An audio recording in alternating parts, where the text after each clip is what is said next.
अहमदनगर दक्षिणचे खासदार सुजय विखे पाटील यांनी पुन्हा एकदा पारनेरचे आमदार निलेश लंके यांना डिवचले। माझं काम हवेत किंवा सोशल मीडियावर नाही चालत असं म्हणत सुजय विखेंनी लंकेंवर टीका केली आहे। अहमदनगर जिल्हा परिषदेच्या माजी उपाध्यक्षांच्या अभिष्ट चिंतन सोहळ्यात ते बोलत होते। भाजपला संविधान बदलायचे, त्यासाठी त्यांना 400 पार एवढ्या मोठ्या प्रमाणात बहुमत हवंय असं वक्तव्य शरद पवारांनी केले। ते इंदापुरातल्या शेतकरी मेळाव्यात बोलत होते।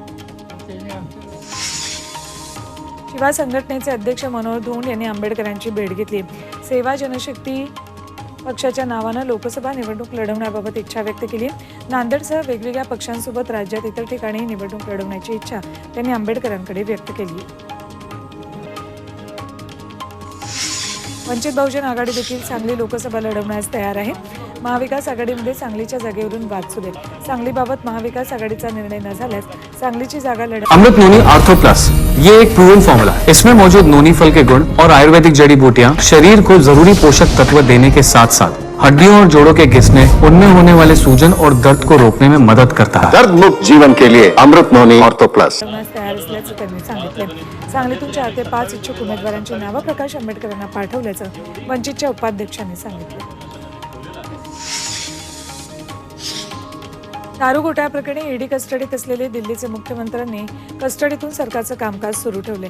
केजरीवाल यांनी जल मंत्रालयासंदर्भात पत्रक काढून आदेश दिल्याची माहिती सूत्रांनी दिली।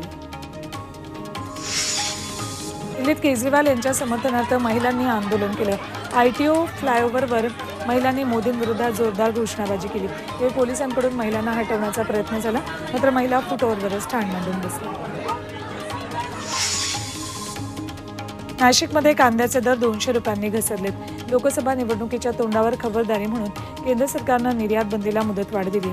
31 मार्च रोजी संपणारी कांदा निर्यात बंदीची मुदत अघोषित काळासाठी वाढवण्यात आली। त्यामुळे कांद्याचे दर घसरल्याचं कांदा उत्पादकांचं म्हणणं आहे।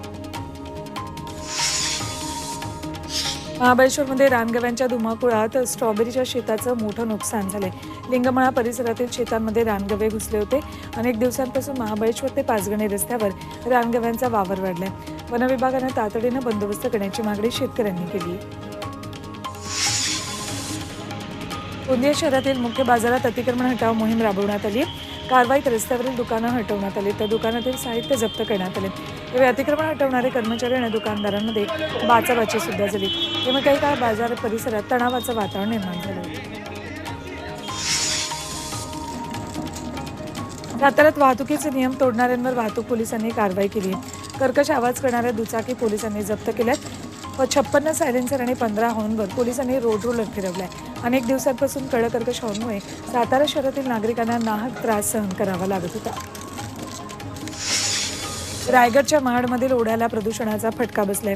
MIDCच्या कारखान्यातून सोडलं जाणारे रासायनिक पाणी ओढ्यात साचतंय। या ओढ्यातील प्रदूषित पाणी जिथे ते धामणे गावापर्यंत पसरले, त्यामुळे प्रचंड दुर्गंधी येते। जनावरांसाठी पाण्याचा गंभीर प्रश्न निर्माण झालाय। त्यामुळे ग्रामस्थांकडून संताप व्यक्त केला जातोय।